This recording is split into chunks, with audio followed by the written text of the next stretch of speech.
Rabbi Howard Kahn, may he rest in peace, was the rabbi I considered to be my rabbi. He always used to say that every week there's a special message in the weekly Torah reading, one unique to each reader. He also said that sometimes we can find that message, but other times it's more difficult. Sometimes it remains hidden. This week, the Torah portion speaks to me with unusual clarity.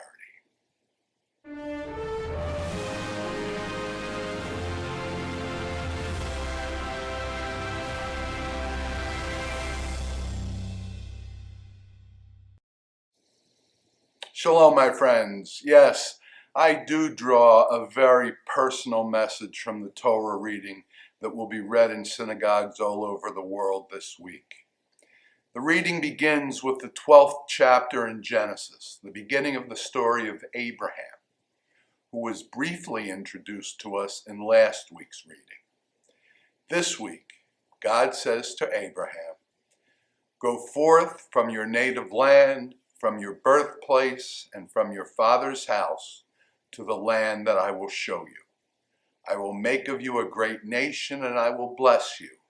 I will make your name great, and you shall be a blessing." I didn't have to be Sherlock Holmes to discover what message the Torah has for me this week. No, it's not word for word accurate. I left my birthplace and hometown of Philadelphia long ago.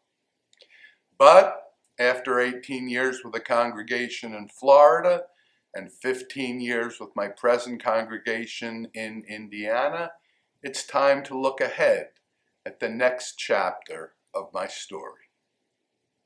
It is a time of uncertainty because I do not yet know where the story is going to continue, but neither did Abraham. Abraham was not told, "Leave Haran, go to Canaan." All God tells him is that he should go to a place that God will show him. Abraham simply had to have faith that God had a plan and that all would be well in the end. And that is a powerful, if not uncomplicated, message for anyone at any time. But remember that Abraham was told more than simply to go to a place that God would show him. God had also said, "I will make of you a great nation. I will bless you. I will make your name great. You shall be a blessing." 4 promises, 2 of which I do hope will apply to my story, but not all. I'm not expecting God to make of me a great nation, although some grandchildren at some point would be wonderful. And I'm not expecting God to make my name great. I do know that I have a good name. That's sufficient. But the other 2 promises are important to me, and they're closely related to one another. God promises to bless Abraham, and he promises that Abraham will be a blessing. I read it as God blessing Abraham by making Abraham a blessing to those around him. And I pray for that same blessing. I don't just want to be blessed, I want to be a blessing to my family, to my friends, to my congregation, and to the Jewish people, my people. You certainly don't look Jewish.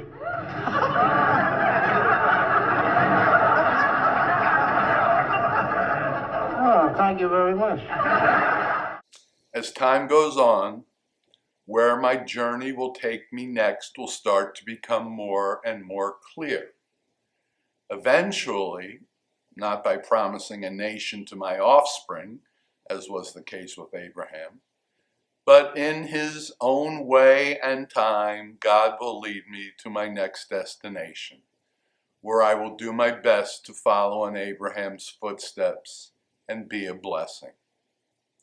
If God grants me that, I truly will consider myself blessed. There's another interesting piece to this story, but it doesn't translate into English.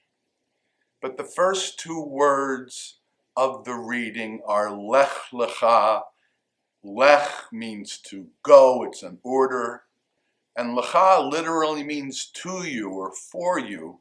So it's usually translated as take yourself out or get yourself out from the land of your birth, so on and so forth. But lech lecha can also mean, literally, go to yourself. Sometimes we have to go to the next stage of our journey to fully realize our own potential. Now, will the Rabbi's study continue? Will it follow me on my journey? Of course it will. So if you're not already one of our 850 subscribers, why not become one now? You do have to be logged into YouTube, but log in, watch any of our videos, and then subscribe at the end by clicking on my face right over here and ring the notification bell, or watch another video by clicking on its icon right over there. As ever, until next time, Shabbat Shalom.